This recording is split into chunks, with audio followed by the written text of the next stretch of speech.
ఓం నమో వెంకటేశాయ. ద్విజాదిభూతిదాయక ద్విజాదిగణనాయక గోవింద గోవింద.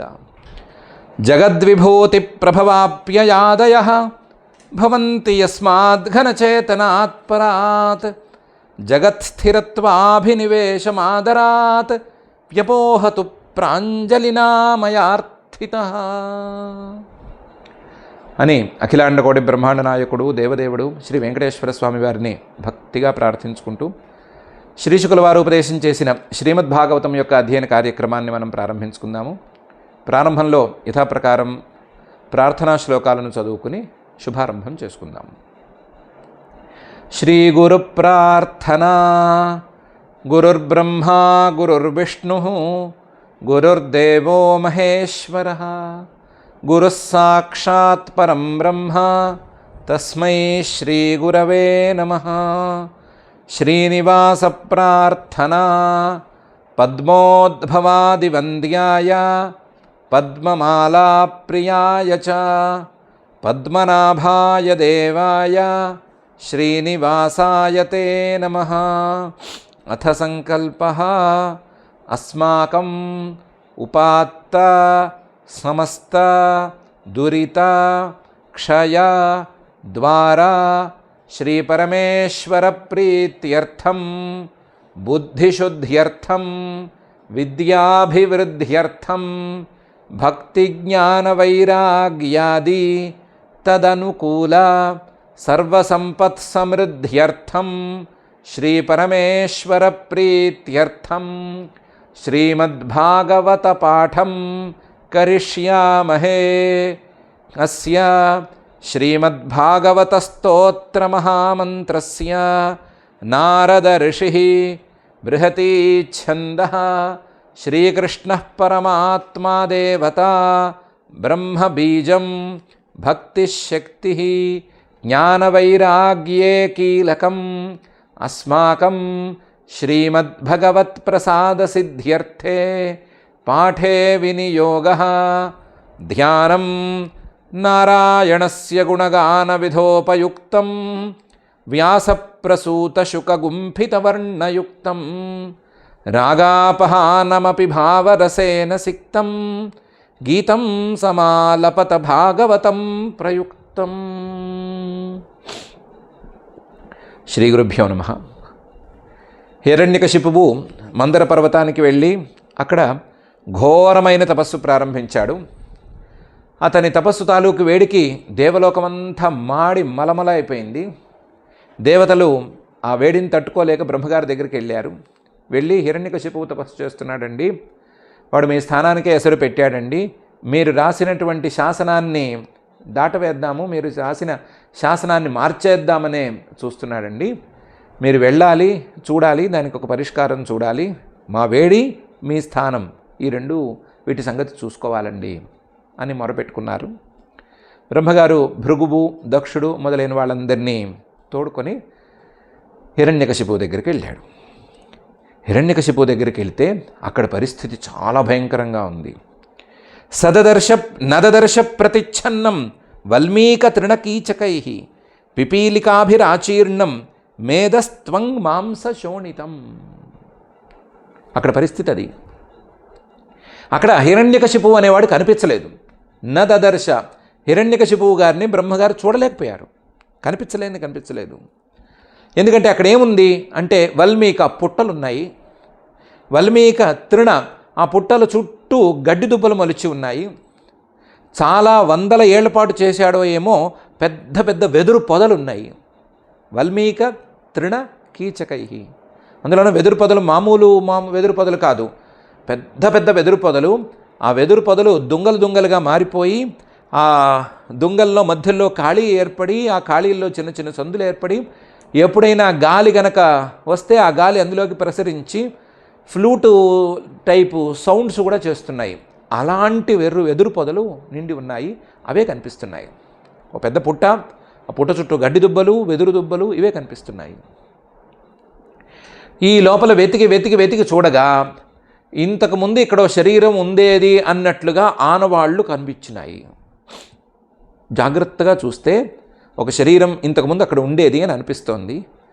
ఆ శరీరాన్ని పిపీలికాభిరాచీర్ణం, పిపీలిక చీమలు దోమలు ఇవన్నీ కుట్టి తినేసినాయి. పిపీలికాభి ఆచీర్ణం, ఏం తినేసినాయి? మేధస్త్వం మాంస శోణితం. ముందు చర్మాన్ని, ఆ చర్మం వెనకాల ఉండేటువంటి సారాన్ని రెండిటిని తినేసినాయి. మేధస్ త్వక్, ఈ రెండు తినేసినాయి. త్వక్ అంటే చర్మం, మేధ అంటే చర్మం వెనకాల ఉండేటువంటి సారం, ఈ రెండింటిని తినేసినాయి. ఆ తర్వాత లోపలికి వెళ్ళి మాంసపు ముద్దల్ని కూడా తినేసినాయి. శోణితం, అక్కడ ఉండే రక్తాన్ని మొత్తం తాగేసినాయి. కేవలం ఒక ఎముకల గూడు మాత్రమే లోపల ఉంది. ఎక్కడ? ఈ పుట్ట లోపల ఎక్కడో చోట పడిందంటే కింద పడిపోలేదు, నుంచునుంది, పట్టుగా ఉంది. కానీ ఉన్నది మాత్రం ఎముకల గూడు మాత్రమే. నదదర్శ ప్రతిచ్ఛన్నం వల్మీక తృణకీచకై పిపీలికాభిరాచీర్ణం మేధస్త్వం మాంస శోణితం. తపంతం తపసా లోకాన్ యథాభ్రాపిహితం రవిం విలక్ష్య విస్మిత ప్రాహ హసంస్తం హంసవాహన. తపంతం తపస, ఎముకలు గూడుగాని చెప్పుకోవడానికి తన తపస్సుతో, తన వేడితో మొత్తం లోకాలన్నిటినీ కాల్చేస్తోంది ఆ శరీరం. తపంతం తపసా లోకాన్. ఎలా ఉందంటే సీను, యథా అభ్రాపిహితం రవిం, సూర్యుడు బాగా భగభగ మండిపోతున్నటువంటి సూర్యుడు, ఆ సూర్యుణ్ణి కొన్ని మేఘాలు కప్పితే ఎలా ఉంటాయో అలా ఉన్నాడు. సూర్యుడిలాగా హిరణ్యకశిపువు ఉన్నాడు, మేఘాల్లాగా ఈ వెదురు పొదలు, గడ్డి పొదలు, అలాగే అక్కడ ఉండేటువంటి పుట్ట ఇవన్నీ ఉన్నాయి. అసలు సూర్యుడు లాంటి ఇతని యొక్క తేజస్సుని అవి ఆపలేకపోతున్నాయి, అడ్డగించలేకపోతున్నాయి. తపస్సు యొక్క ప్రభావం లోకాలన్నిటినీ దహించేసేలాగా ఇప్పటికీ అలాగే ఉంది. విలక్ష్య, అలా చూసి బ్రహ్మగారంతటి వాడే విస్మిత, ఆశ్చర్యపోయి ప్రాహ, అతనితో మాట్లాడాడు. హసన్, నవ్వుతూనే మాట్లాడాడు. హంసవాహనంలో వచ్చినటువంటి బ్రహ్మగారు ఇక్కడికి వచ్చి ఈ హిరణ్యకశిపువుని చూసి ఆశ్చర్యపోయి నవ్వుతూ అతనితో మాట్లాడాడు. తపంతం తపసా లోకాన్ యథా అభ్రాపిహితం రవిం విలక్ష్య విస్మిత ప్రాహ హసంస్తం హంసవాహన. శ్రీ బ్రహ్మోవాచ, మాట్లాడారు బ్రహ్మగారు. ఏమని మాట్లాడారు? ఉత్తిష్టోత్తిష్ట భద్రంతే తపస్సిద్ధోసి కాశ్యప వరదోహమనుప్రాప్త వ్రియతాం ఈప్సితో వరా అని ప్రారంభించి మాట్లాడాడు. నాయనా, లే నాయనా, ఉత్తిష్ట లే, భద్రంతే, నీకు మంచి జరుగుతుంది. తపస్సుని ఆపటానికి నేను రాలేదు, నీకు మంచి జరుగుతుంది, నీకు మంచి చేయడానికే వచ్చాను. భద్రంతే తపస్సిద్ధోసి, నీ తపస్సు సిద్ధించింది కాబట్టి తపస్సుకు మధ్యలో విఘ్నం అనుకునేవు కాదు, తపస్సు పూర్తయిపోయింది, చాలు. కశ్యప ప్రజాపతి గారు అబ్బాయివి నువ్వు, అందుకనే ఈ పట్టు వచ్చింది. మిగతా రాక్షసులైతే ఏదో హింస చేయటంలోనూ వేరే చెడు పనులు చేయటంలోనూ మునిగిపోయి ఉండేవాళ్ళు. నీకు నీ తండ్రి గారి అంశ కూడా కలిసింది కాబట్టి తపస్సు చేయటం అనే దాని మీద కాస్తంత మనసు వెళ్ళింది. కాబట్టి కశ్యప ప్రజాపతి గారు అబ్బాయివి నువ్వు లే. వరదోహం అనుప్రాప్త, వరాలిచ్చే నేను దిగాను. అనుప్రాప్త వ్రియతాం ఈప్సితో వరహ, నీకు కావాల్సిన వరమేమో అది వేడుకో, అంతేదేమో ఇంకా తపస్సు చేస్తూ కూర్చోవద్దు అని అన్నాడు. ఉత్తిష్టోత్తిష్ట భద్రంతే తపస్సిద్ధోసి కాశ్యప వరదోహం అనుప్రాప్త వ్రియతాం ఈప్సితో వరహ. ఇంకా అన్నాడు, అద్రాక్షమహమేతత్తే హృత్సారం మహదుత్తమం దంశభక్షిత దేహస్య ప్రాణాహ్యస్థిషు శేరతే అని. అద్రాక్షం నేను చూశానయ్యా, నేను చూశాను. ఏతత్తే, నీ ఈ హృత్సారం, ధైర్యాన్ని చూశాను. నీ మనసులో ఉండేటువంటి ధైర్యాన్ని, ఇంతకాలం పాటు బ్రొటన వేళ్ల మీద నుంచుని తపస్సు చేద్దామనుకునేటువంటి నీ ధైర్యాన్ని, నీకున్న స్థిరత్వాన్ని, నీ మనసులో ఉండేటువంటి పట్టుదలని నేను చూశాను. మహత్, గొప్పది, ఉత్తమం, అది ఇంకా ఉత్తమమైంది కూడాను, కాదనటం లేదు. దంశభక్షిత దేహస్య ప్రాణాహ్యస్థిషు శేరతే, శరీరం మీద ఏమాత్రం ఇది లేకుండా, ధ్యాస లేకుండా తపస్సు చేశావు కదా. దంశభక్షిత దేహస్య, నీ శరీరాన్ని మొత్తం దోమలు చీమలు ఇవన్నీ కరిచి కరిచి తినేసినాయి. ప్రాణాలు మాత్రం ఉన్నాయి.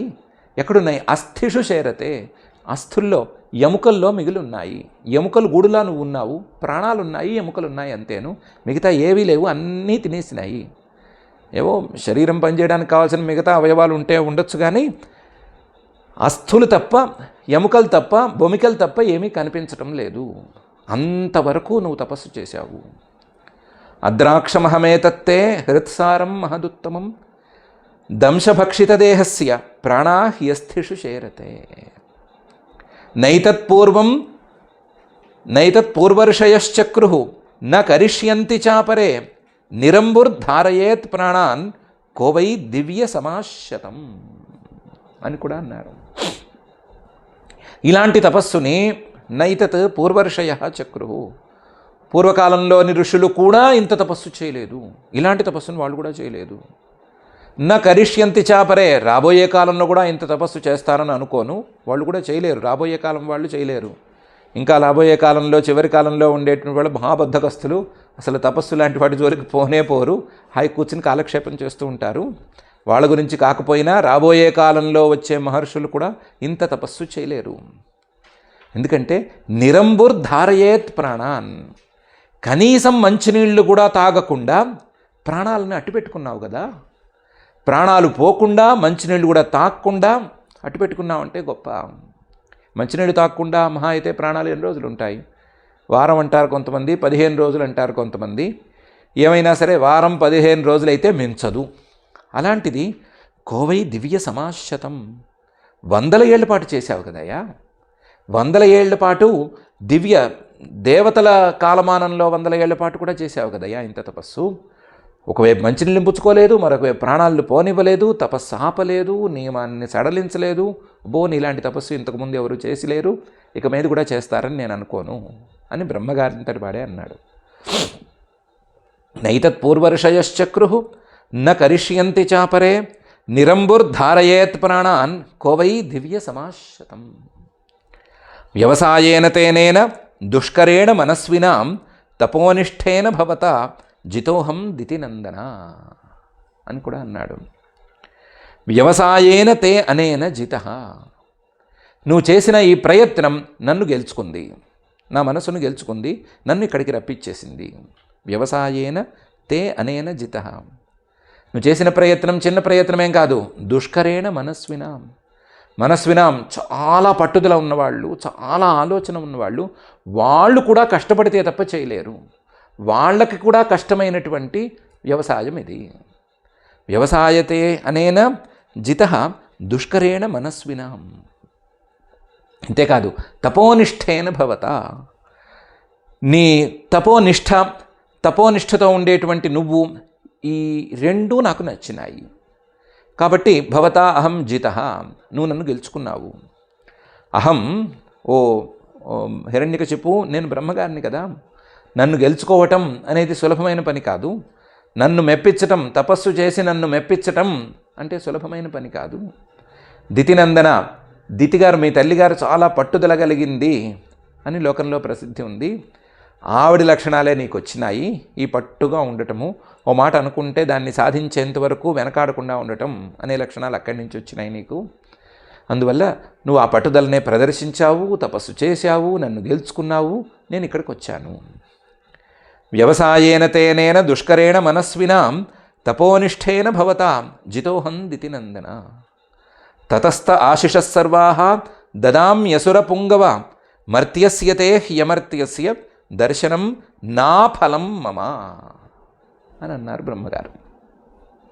తతః, అందువల్ల తే నీ యొక్క ఆశిష కోరికలన్నిటినీ కూడా, సర్వాహ అన్ని కోరికల్ని కూడా దదామి తీర్చేస్తాను. నువ్వు ఏం కోరిక అన్నా సరే ఇచ్చేస్తాను. అసుర పుంగవ, రాక్షసులలో శ్రేష్ఠుడమైనటువంటి ఓ హిరణ్యకశిపు, నా దర్శనమే నీలాంటి వాడికి దుర్లభం. మర్త్యస్య, మరణంతో ఉన్నటువంటి వాడివి నువ్వు, మనుషులతో సమానమైన వాడివి. మర్త్యస్య తేహి అమర్త్యస్య మమ, మరణం లేనటువంటి నా యొక్క దర్శనమే చాలా గొప్పది. అలాంటి దర్శనం, గొప్పదైన దర్శనం గనక దొరికితే అఫలంగా ఉండదు, అఫలం, ఫలితం లేనట్టుగా ఉండదు అని అన్నారు. చూడటానికి నీలాంటి వాడికి నేను దర్శనం ఇవ్వటమే గొప్ప, దాంతోపాటు నేను వరాలు ఇస్తానంటమే గొప్ప, నా దర్శనము వరాలు రెండు నీకు దొరికినాయి, హాయిగా లేచిపో అన్నట్లుంది. కానీ ఈ హిరణ్యకశిపువు ఏం అడగబోతున్నాడు అనేటువంటి ఊహ బ్రహ్మగారికి చక్కగా ఉంది. నీ నీ నీ అసలు కోరిక ఉంది కదా, ఆ అసలు కోరిక తీరే మార్గం ఇది కాదు అనే మాట ఈ శ్లోకంలో నిక్కచ్చిగా చెప్పేశారు. నీ అసలు కోరిక ఏంటి? మరణం లేకుండా అజేయం అజరామరం కదా, అజేయం తీసేయి, అజరం తీసేయి, అమరం అనేది తీరటానికి ఇది దారి కాదు. ఎందుకంటే నువ్వు ఎప్పటికీ మర్త్యుడివే, నీకు మరణధర్మం అనేది ఉండనే ఉంది. మరణధర్మాన్ని నువ్వు కనుక పోగొట్టుకోవాలి అంటే దానికి ఇది దారి కాదు, ఇలా మొండి తపస్సు చేయడం దారి కాదు, దానికి దారి వేరే ఉంది. అమృతత్వాన్ని పొందటానికి వేరే దారి ఉంది. ఆ దారిలో వస్తే నీకు అమృతత్వం లభిస్తుందేమో, కానీ ఈ దారిలో వస్తే నువ్వు మర్త్యుడుగానే ఉంటావు.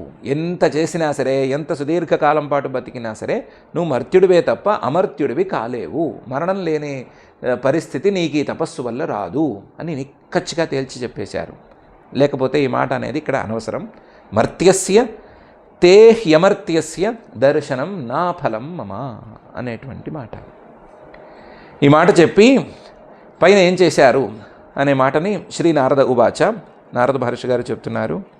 ఇత్యుక్త్వాదిభవో దేవ భక్షితాంగం పిపీలికై కమండలు జనయనౌక్షత్ దివ్యే నామౌఘ రాధస అని.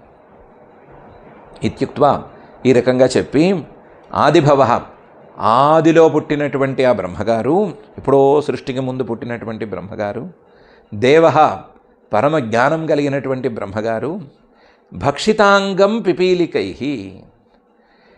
చీమలు దోమలు ఇవన్నీ కలిసి హిరణ్యకశిపు శరీరాన్ని కుట్టి తినేసినాయి అనుకున్నాం కదా, ఆ శరీరాన్ని కమండలు జలేన ఔక్షత్, తన కమండలంలో ఉండేటువంటి నీటితో ఒకసారి ప్రోక్షణ చేశాడు. తన కమండలులో ఉండేటువంటి నీటిని ఈ శరీరం మీద చల్లాడు. దాన్ని ప్రోక్షణ చేయటం అంటారు. ప్రోక్షణ అంటే చేతిలో నీళ్లు తీసుకుని పైనుంచి ఇలా చల్లటం, ఆ చల్లాడు. ఔక్షత్ అది ఏదో మామూలు కమండలు కాదు, మామూలు కమండలంలో ఉండేటువంటి మామూలు నీరు కాదు అది. అందువల్ల దివ్యం, చాలా గొప్పది, దివ్యమైన ప్రభావం కలిగింది. అది మనకు తెలిసిన జలమైతే కాదు, అది అమోఘ రాధస, వ్యర్థం కానటువంటి సిద్ధిని కలిగిస్తుంది. ఒకసారి ఒక సంకల్పంతో బ్రహ్మగారు తీసి ఆ నీటిని చల్లితే ఆ సంకల్పం సిద్ధించి తీరుతుంది. అలాంటి నీరు, అలాంటి కమండలులోంచి నీళ్లు తీసి ఆయన చల్లాడు. ఇత్యుక్త్వాదిభవో దేవో భక్షితాంగం పిపీలికై కమండలు జలేనౌక్షత్ దివ్యేన అమోఘ రాధస. సహ తత్కీచక వల్మీకాత్ సహ ఓజో బలాన్విత సర్వావయవ సంపన్నో వజ్రసంహననో యువ ఉత్థిత తప్త హేమాభ విభావసురివైధస. బ్రహ్మగారు నీటిని చల్లటం ఏంటి, ఆ ప్రోక్షణ చేయటం ఏంటి, వెంటనే పసక్కుమని లేచాడు. హిరణ్యకశిపువు లేచాడు. సహా ఆ హిరణ్యకశిపువు తత్కీచక వల్మీకాత్, ఆ వెదురు దుబ్బలు పుట్ట అదే ఉందనుకున్నాం కదా, దాంటించి సహ ఓజోబలాన్విత, శారీరక బలంతోనూ అలాగే ఇంద్రియ బలంతోనూ అలాగే మానసిక బలంతోనూ కూడినవాడై దాంతో కలిసి ఒకసారి శక్తులన్నీ పుంజుకోగా మళ్ళీ గట్టి దేహంతో బయటకు వచ్చాడు. సర్వావయవ సంపన్న, ఈ చీమలు దోమలు కరిచి తినేసినాయి కదా, ఆ అవయవాలన్నీ మళ్ళీ చక్కగా వచ్చినాయి. ఈసారి వజ్ర సంహననో యువ, బ్రహ్మగారి కమండలు జలం అనేది సామాన్యమైంది కాదు కదా, దాని స్పర్శకి మొత్తం గట్టిగా కూడా తయారైనాయి. అన్ని అంగాలు మళ్ళీ ఇంతకు ముందు కంటే కూడా దృఢంగా తయారైనాయి. అలాంటి అవయవాలతో యువకుడుగా వచ్చాడు. ఎప్పుడో తపస్సు మొదలుపెట్టాడు, 100 ఏళ్ళు గడిచిపోయినాయి అనుకున్నాము, ముసలాడైపోవాలి కదా. కోర్స్ అతనికి శరీరంలో ఉండే మిగతావన్నీ చీమలు కరిచి తినేసినాయి కాబట్టి తెల్ల వెంట్రుకలు అవి కనిపించి ఉండకపోవచ్చు, కానీ వయసు అయితే అయిపోయింది కదా. కానీ ఇప్పుడు లేచినప్పుడు మాత్రం యువకుడుగా లేచాడు. వజ్రసంహననో యువ ఉత్థిత, లేచాడు, ఒక్కసారి లేచాడు. లేస్తే ఆ పుట్టలోంచి అతను లేస్తుంటే తప్త హేమాభ, బాగా కాలిన బంగారం, లేదా బంగారు ద్రవం అలా పైకి లేస్తున్నట్టుంది. తప్త హేమాభ. అలాగే విభావసురి వైధస, బాగా ఎండిన కట్టిని బాగా మండిస్తే దపదపదప ఒక్కసారి ఇది భగభగా మండిపోతుంది చూడండి అగ్ని. అలా ఉన్నాడు, భగభగా మండుతున్న అగ్నిగోళంలా ఉన్నాడు. అలాగే దీనిలాగా ఉన్నాడు, తప్త హేమాభగా ఉన్నాడు. అలా లేచాడు, ఒక్కసారి ఆ పుట్టలోంచి పైకి లేచాడు. స తత్కీచకవల్మీకాత్ సహ ఓజో బలాన్విత సర్వావయవ సంపన్నో వజ్ర సంహననో యువ ఉత్థితస్తప్త హేమాభ విభావసురివైధస. స నిరీక్ష్యాంబరే దేవం హంసవాహముపస్థితం ననామ శిరసా భూమౌ తద్దర్శన మహోత్సవ. హిరణ్యకశిపువు నిరీక్ష్య చూశాడు. ఎక్కడ చూశాడు? అంబరే, ఆకాశంలో చూశాడు. ఎవరిని చూశాడు? దేవం, బ్రహ్మగారిని చూశాడు. ఆ బ్రహ్మగారు ఎలా వచ్చారు? హంసవాహనంలో వచ్చారు. ఎంత దూరంలో ఉన్నారు? ఉపస్థితం, ఆకాశంలో ఉన్న దగ్గరగానే ఉన్నారు, దగ్గరగా ఉన్నట్లుగానే ఉంది. ఆ దేవుణ్ణి చూసి ననామ శిరస, తలకాయ తీసి కింద పారేశాడు. ననామ శిరస భూమౌ, ఒకసారి కింద పడిపోయాడు, సాష్టాంగ పడిపోయాడు. ఒట్టి సాష్టాంగ పడిపోవటం కాదు, నిజంగానే తద్దర్శన మహోత్సవ. ఆయన్ని చూడంగానే ఏదో మనసులో సంతోషం అంతా పెళ్ళుబుకి వచ్చింది. చాలా గొప్పగా సాధించాను అని అనుకుని తన గొప్పతనానికి తానే మురిసిపోతూ సాష్టాంగ నమస్కారం చేశాడు. స నిరీక్ష్యాంబరే దేవం హంసవాహముపస్థితం ననామ శిరసా భూమౌ తద్దర్శన మహోత్సవ. ఉత్థాయ ప్రాంజలి ప్రహ్వ ఈక్షమాణో దృశా విభుం హర్షాశ్రు పులకోద్భేద గిరా గద్గదయా గృణత్. ఉత్థాయ లేచాడు, కింద పడ్డవాడు లేచాడు. ప్రాంజలి, రెండు చేతులు జోడించాడు. ప్రహ్వ, ఇలా వంగాడు, వినయంతో వంగాడు. ఈక్షమాణ, బ్రహ్మగారినే చూస్తున్నాడు. ఆయన ఎలా వచ్చారు, హంసవాహనం ఎలా ఉంది, తెల్లగా ఉందా, దానికి ఏమన్నా మచ్చ ఉందా, చుట్టుపక్కల వాళ్ళు ఎవరు వచ్చారు, ఇవేం పట్టించుకోలేదు. ఆ బ్రహ్మగారినే చూస్తున్నాడు. ఆయన కోసమే తపస్సు చేశాడు. ఆయన వస్తూనే ఆయన్నే చూస్తున్నాడు. ఈక్షమాణ దృశ, తన కళ్ళని ఆయనకే అప్పగించాడు. విభుం, ఆయన్ని చూస్తూ హర్షాశ్రు పులకోద్భేద, సంతోషంతో కళ్ళలోంచి నీళ్లు కారిపోతున్నాయి, ఆనందాశ్రువులు రాలిపోతున్నాయి. పులక, ఒళ్ళంతా కూడా రోమాంచమైపోయింది, ఒళ్ళంతా పులకరింతొచ్చేసింది. పులకోద్భేద. గిర, మాట్లాడదామంటే గద్గదయ, గిర ఆ వాక్కు గద్గదంగా వస్తోంది. ఆ గద్గదమైన వాక్కుతోనే కళ్ళలోంచి బొటపట నీళ్లు కారిపోతూ ఉండగా, ఒళ్ళంతా పులకరించిపోయి ఒళ్ళంతా రోమాంచం కలిగి ఉండగా అగృణత్ బ్రహ్మగారితో ఇలా అన్నాడు. ఉత్థాయ ప్రాంజలి ప్రహ్వ ఈక్షమాణో దృశా విభుం హర్షాశ్రు పులకోద్భేతో గిరా గద్గదయా గృణాత్.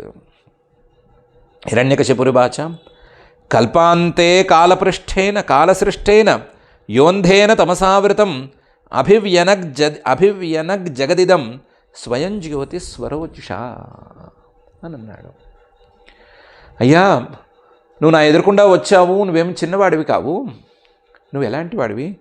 కల్పాంతే, ఎప్పుడో పూర్వ సృష్టి అయిపోయి ఆ సృష్టి తాలూకు వ్యవహారాలన్నీ పూర్తయిపోయిన తర్వాత ప్రళయం ఏర్పడితే ఆ ప్రళయకాలంలో కాలసృష్టేన, ఆ ప్రళయకాలంలో మాత్రమే ఉండేటువంటి అంధేన తమస, గుడ్డి చీకటి అంటే తమోగుణం తాలూకు పూర్తి తాలూకు ప్రభావం, ఆ తమోగుణం తాలూకు ప్రభావం ఆవృతం మొత్తం ఆవరించి ఉండగా, తమోగుణమే మొత్తం ఆవరించి ఉండగా నువ్వు వచ్చావు.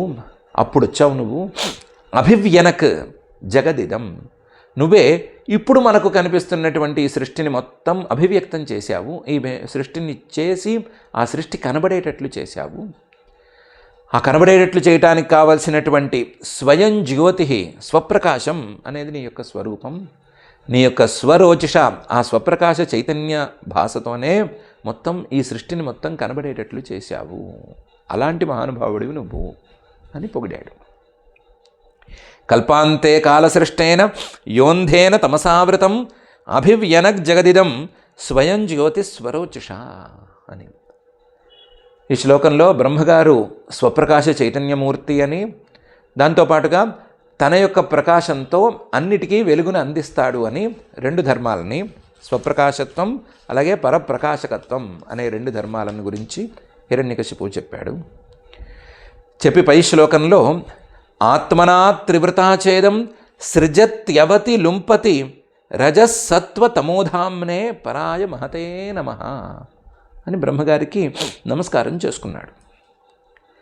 ఆత్మన నీ యొక్క స్వరూపంతో త్రివృత గుణాలను కూడా కలుపుకుని త్రిగుణమయ స్వరూపాన్ని కొత్తగా సంతరించుకుని ఇదం ఈ కనిపించే సృష్టిని సృజతి నువ్వే సృష్టి చేస్తున్నావు, త్రిగుణాలను నీలోనే ఉంచుకున్నావు కాబట్టి అవతి సత్వగుణంతో పాలన కూడా చేస్తున్నావు, లుంపతి నువ్వే మళ్ళీ దీన్ని ఉపసంహారం కూడా చేస్తున్నావు తమోగుణ ప్రభావంతోనూ. అందువల్లే రజస్సత్వ తమోధామ్నే, రజస్సుకి సత్వానికి తమస్సుకి మూడిటికి ఆశ్రయానివి నువ్వేనయ్యా. పరాయ మహతే నమః, నువ్వే అందరికంటే గొప్పవాడివి, నువ్వే అందరికంటే పైన ఉన్నవాడివి, అలాంటి నీకు నమస్కారమయ్యా అని బ్రహ్మగారికి నమస్కారం చేసుకున్నాడు. ఇందులో బ్రహ్మగారి తాలూకు కారణత్వం సృష్టికర్తృత్వం అనే రెండు ధర్మాలని చెప్పాడు.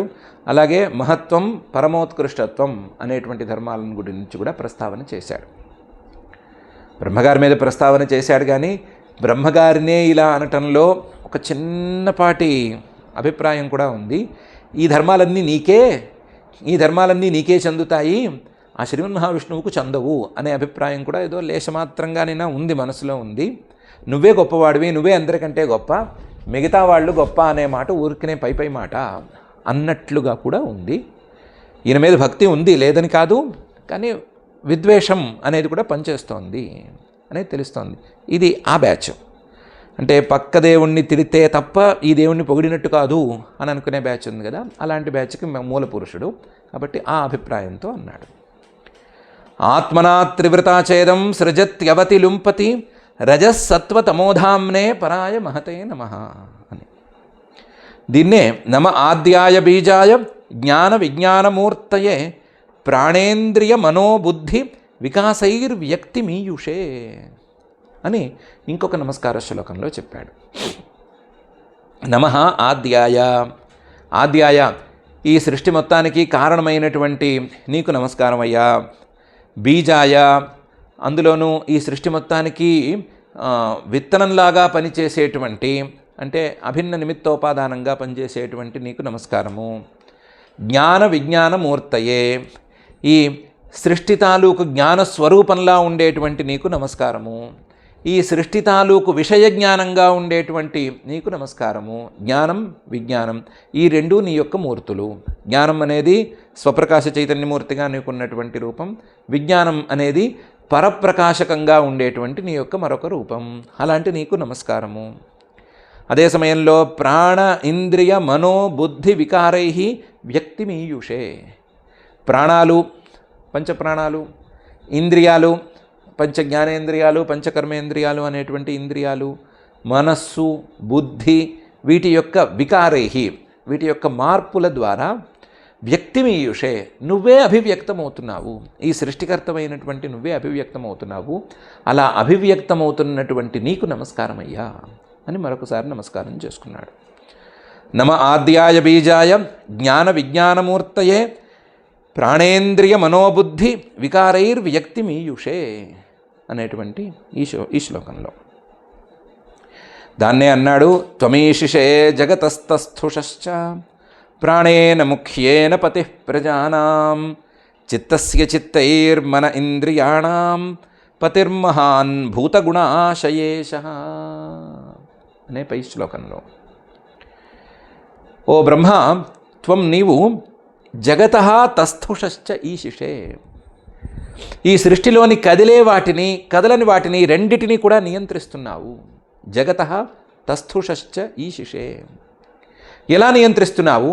ప్రాణేన ముఖ్యేన, ముఖ్య ప్రాణరూపంలో, అంటే సూత్రాత్మ అనే పేరుతో ఉండేటువంటి ప్రాణరూపంలో నీవే మొత్తం వీటన్నిటిలోనూ దారంలాగా ఉండి పూలదండలోని దారంలాగా ఉండి అన్నిటినీ పట్టి ఉంచుతున్నావు. ప్రాణేన ముఖ్యేన, నువ్వే ప్రజానాం పతి, పుట్టే ప్రతి వస్తువు యొక్క పతివి నువ్వే. ప్రజానాం పతి, చిత్తస్య చిత్తైర్మన ఇంద్రియాణం పతి, చిత్తస్య మనస్సుకి అలాగే చిత్తం అంటే పోనీ స్మరణ చేసేటువంటి మనోభాగానికి, మనస్సుకి, ఇంద్రియాదులకి, వీటన్నిటికీ కూడా త్వమేవ పతి, నువ్వే పతివి. మహాన్, నువ్వే మహత్తత్వానికి ప్రతీకగా ఉండేటువంటి వాడివి. భూత గుణాశయేష, ప్రాణుల తాలూకు గుణాలు, ఆ గుణాల తాలూకు సంస్కారాలు, ఆ సంస్కారాలన్నిటికీ కూడా నువ్వే నియంతవి. అన్నిటికీ నువ్వే నియంతవి.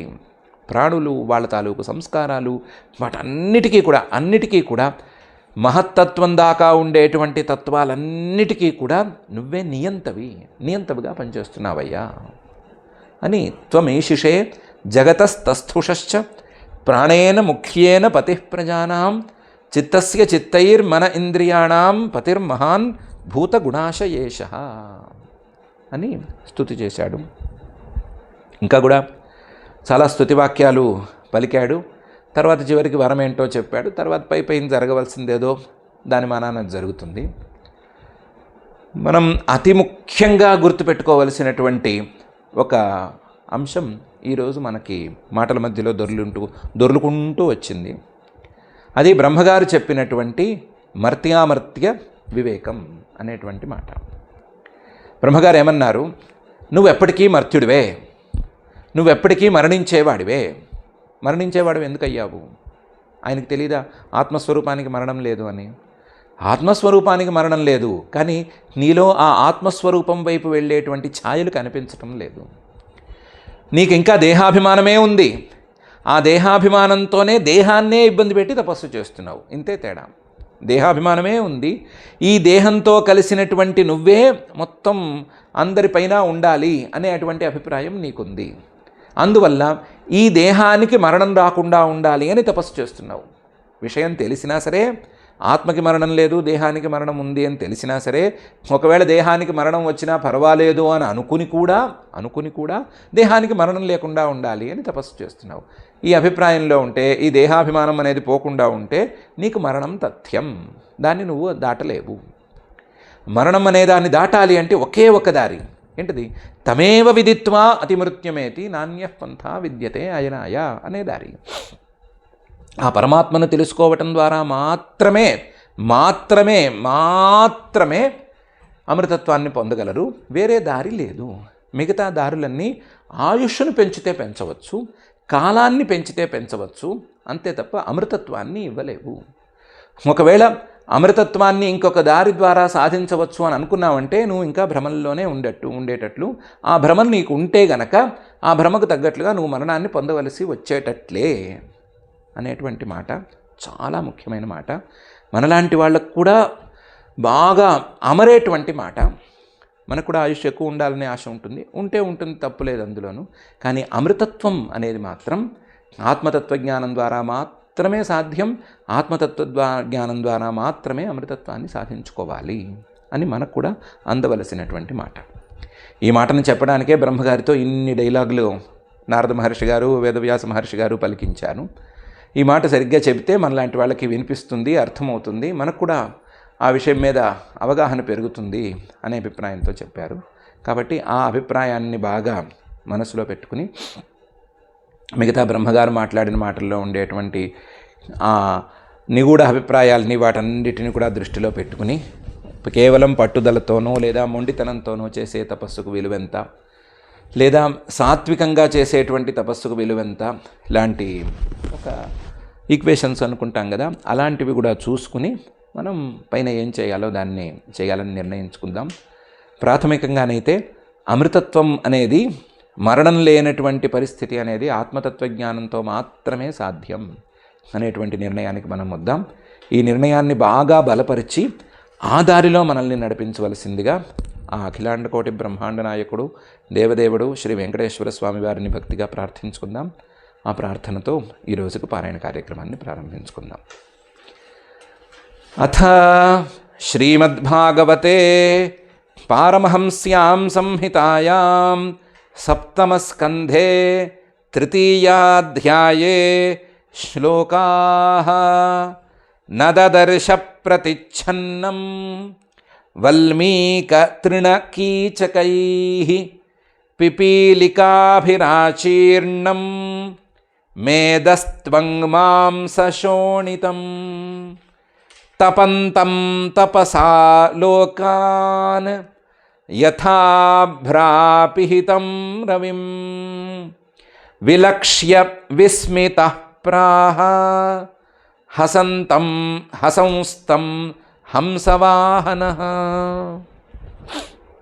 श्रीब्रह्मोवाच उत्तिष्ठोत्तिष्ठ भद्रन्ते तपःसिद्धोऽसि काश्यप वरदोऽहमनुप्राप्तो व्रियतामीप्सितो वरः अद्राक्षमहमेतत्ते हृत्सारं महदद्भुतम्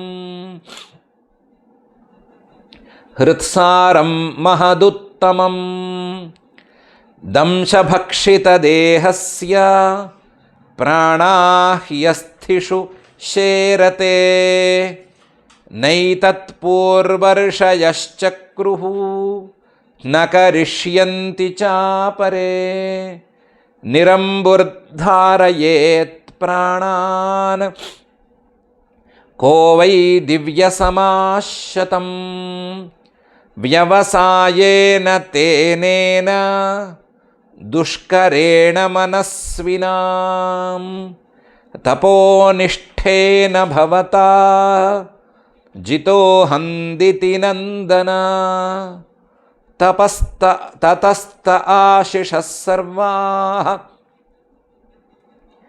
ददाम्यसुरपुङ्गवा मर्त्यस्य ते ह्यमर्त्यस्य दर्शनं नाफलं मम।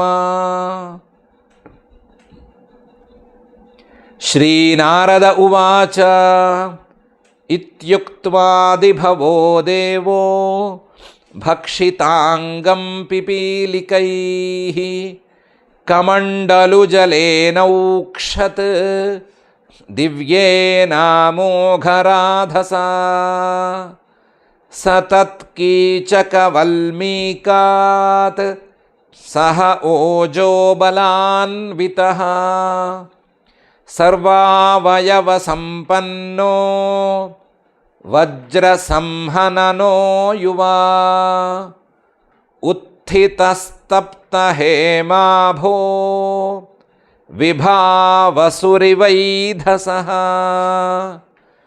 स निरीक्ष्याम्बरे देवं हंसवाहमुपस्थितं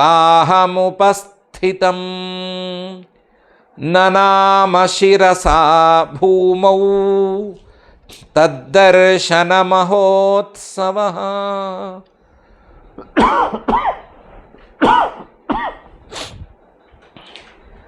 उत्थाय प्राञ्जलिः प्रह्वः ईक्षमाणो दृशा विभुम् हर्षाश्रुपुलकोद्भेदो गिरा गद्गदया गृणत्। हिरण्यकशिपुरुवाच कल्पान्ते कालसृष्टेन योऽन्धेन तमसावृतम् अभिव्यनग्जगदिदं स्वयं ज्योतिस्वरोचिषा आत्मनात्रिवृता चेदं सृजत्यवति लुम्पति रजःसत्त्वतमो धाम्ने पराय महते नमः। नम आद्याय बीजाय ज्ञानविज्ञानमूर्तये प्राणेन्द्रियमनोबुद्धि विकारैर्व्यक्तिमीयुषे त्वमीशिषे जगतस्तस्थुषश्च प्राणेन मुख्येन पतिः प्रजानां चित्तस्य चित्तैर्मन इन्द्रियाणां पतिर्महान् भूतगुणाशयेशः इति श्रीमद्भागवते पारमहंस्यां संहितायां सप्तमस्कन्धे द्वितीयाध्याये तृतीयाध्याये श्लोकाः यत्र योगेश्वरः कृष्णः यत्र पार्थो धनुर्धरः तत्र श्रीर्विजयो भूतिः ध्रुवा नीतिर्मतिर्मम अथ क्षमा प्रार्थना यदक्षरपदभ्रष्टं मात्राहीनं तु यद्भवेत् तत्सर्वं क्षम्यतां देव नारायण नमोऽस्तु ते। अथ भगवत्समर्पणं कायेन वाचा मनसेन्द्रियैर्वा बुद्ध्यात्मना वा प्रकृते स्वभावात् करोमि यद्यत् सकलं परस्मै नारायणायेति समर्पयामि। अथ लोकक्षेमप्रार्थना सर्वे भवन्तु सुखिनः सर्वे सन्तु निरामयाः सर्वे भद्राणि पश्यन्तु मा कश्चिद्दुःखभाग् भवेत्। अथ मङ्गलं श्रियः कान्ताय कल्याणनिधये निधयेऽर्थिनां श्रीवेङ्कटनिवासाय श्रीनिवासाय मङ्गलम्।